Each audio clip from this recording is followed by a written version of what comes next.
Hi friends, എല്ലാവർക്കും നമസ്കാരം. പവിത്രം serial ഇപ്പോൾ റേറ്റിംഗിൽ മുൻപന്തിയിൽ നിൽക്കുന്ന ഒരു സീരിയലാണ്.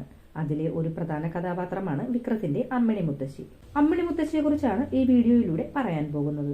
ന്യൂജനായ ഒരു യോയോ മുത്തശ്ശിയായിട്ടാണ് അമ്മിണി മുത്തശ്ശി ഇതിൽ എത്തിയിരിക്കുന്നത്. ഇത് കാണാൻ വളരെ രസകരവുമാണ്. മുത്തശ്ശിയായി വേഷമിട്ടിരിക്കുന്നത് കലാമണ്ഡലം രാധിക എന്ന നടിയാണ്. ക്ലാസിക്കൽ നർത്തകി, നൃത്ത സംവിധായിക, അധ്യാപിക, ഗവേഷണ വിദ്യാർത്ഥിനി, എഴുത്തുകാരി എന്നീ നിലകളിൽ പ്രശസ്തയാണ് കലാമണ്ഡലം രാധിക. മോഹിനിയാട്ടത്തിന് കേരള സംഗീത നാടക അക്കാദമി അവാർഡ് നേടിയ ആദ്യത്തെ പ്രവാസി മലയാളിയായിരുന്നു ഇവർ. കുച്ചിപ്പുടി, ഭരതനാട്യം, മറ്റു നൃത്തരൂപങ്ങളും ഇവർ അഭ്യസിച്ചിട്ടുണ്ട്.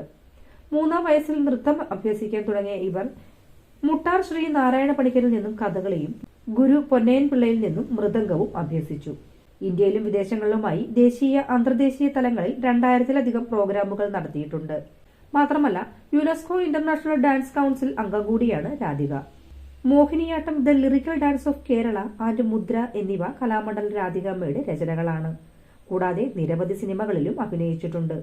അച്ചുവിന്റെ അമ്മ, രസതന്ത്രം, നിവേദ്യം, വിനോദയാത്ര, ഇന്നത്തെ ചിന്താവിഷയം, ഋതു എന്നീ മലയാള സിനിമകളിലും അഭിനയിച്ചിട്ടുണ്ട്. ഒരു ബഹുമുഖ പ്രതിഭ തന്നെയാണ് കലാമണ്ഡലം രാധിക എന്ന് തന്നെ പറയാം. പവിത്രം സീരിയലിലെ അമ്മിണി അച്ചമ്മയെ നിങ്ങൾക്ക് ഇഷ്ടമാണോ? കമന്റ് ചെയ്യുക. ഒപ്പം വീഡിയോ ഇഷ്ടമാണെങ്കിൽ ലൈക്ക് ചെയ്യുക. അതോടൊപ്പം ചാനൽ ഒന്ന് സബ്സ്ക്രൈബ് ചെയ്ത് സപ്പോർട്ട് ചെയ്യാനും മറക്കല്ലേ ഫ്രണ്ട്സ്. നന്ദി, നമസ്കാരം.